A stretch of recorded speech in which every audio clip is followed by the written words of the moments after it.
Hi everybody. So in this video I'm going to be showing you how to make a pinch pot. I started off with a square of clay and you can see I'm kind of lightly patting the clay to round out those edges. I kind of switched to adding more force and pressure because if I was patting it lightly like that it would take forever. But the goal is to pat it into a nice sphere.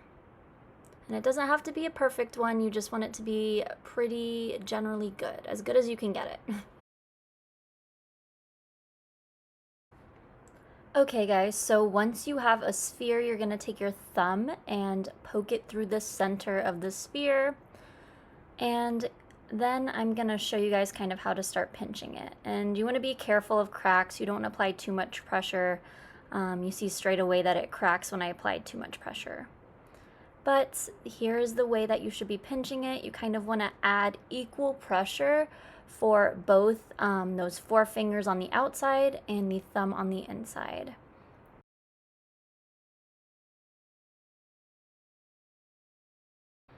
So you guys want to continue pinching your pinch pot and try to get the walls to be nice and even. You can rest your pinch pot on the table like I did here. In fact, a lot of students like to do this, but the bottom of your pinch pot will become flat, so depending on what you want, you may not want that.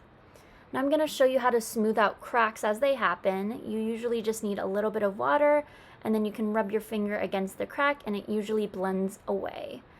Right there, you can see the crack is kind of a little bit harder. I decided to really go into the clay, apply a lot of pressure. There is a dent there, so if that happened to you, you would want to make sure you really smooth it out. But again, usually it just takes a little bit of water and a little bit of pressure and it should go away.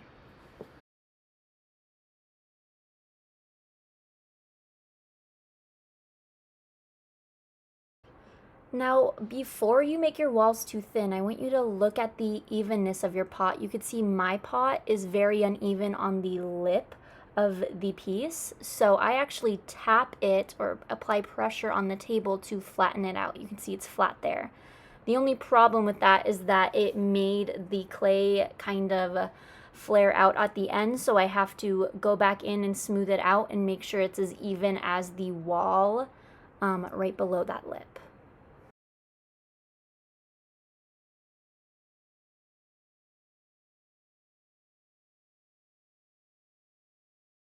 So you guys want to spend quite a bit of time refining your piece, making it look really nice and pretty. The most important thing here is your wall consistency.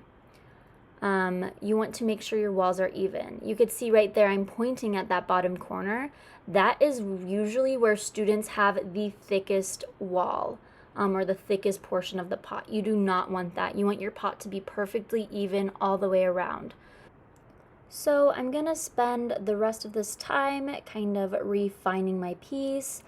I'm checking my wall consistency mostly in this last portion. I'm not applying a lot of pressure. In this portion I'm applying a little bit less pressure, just trying to make sure I'm getting the walls as even as possible all the way around.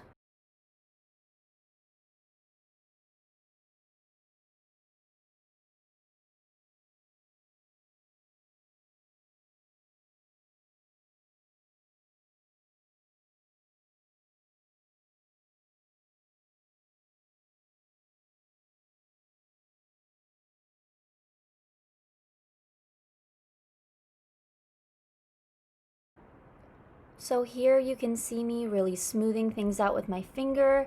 This is just going to help it look very uniform in smoothness and kind of take away all those fingerprints that you see along the pot. You do want your pot to be nice and smooth.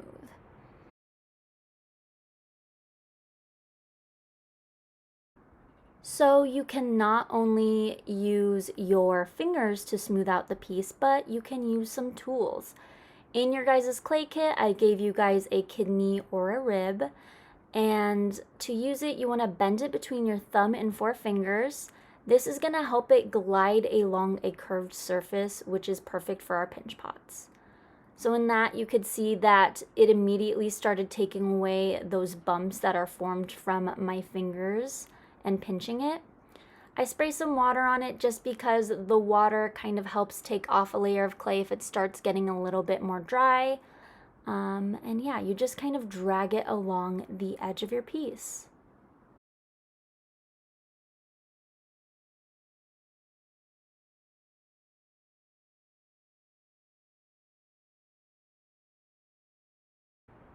So again, guys, you're spending a lot of time really smoothing it out, making sure that wall consistency is perfect. And then in this next clip, I'm gonna focus on the form. It's a little lopsided, so I turned it upside down, kind of applied pressure on the table. I patted the outside just to kind of make it nice and even all the way around in form. So now we are gonna check our wall consistency by cutting our pots in half with a fishing line, which acts as the tool of a wire cutter. So I flipped my piece upside down and cut right through it. I turned it upside down because if I were to cut it right side up, the wall could have collapsed on itself, and we want to avoid that. So you're just gonna cut right through and look at your wall consistency. How did you do? So I want to show you guys what your pots might look like, or probably will look like. You can see just how thick that pot is on the bottom versus the top or the lip of the pot. You do not want your piece to be over a 1/2 inch in thickness for your walls. You want to aim for anywhere between 1/4 of an inch and 1/2 of an inch. You can see there that that was about 1.25 inches. There is a little bit over a 1/2 inch, and the bottom is over an inch.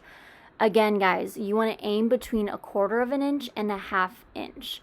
When the walls of your piece exceed that 1/2 inch in thickness, your piece may not survive the kiln firing. So anyway, in this clip, you see me checking the consistency of a pot that I made a little bit more even. It's about a 1/2 inch all the way around, give or take. That corner's a little bit thicker, so I'd make sure to really focus on that corner next time I tried. If you had a pot that turned out like the pot that we saw before, I would go back and try another pinch pot, try to get a little bit more even consistency. But other than that, thank you guys for watching the video, and good luck on making your pinch pots.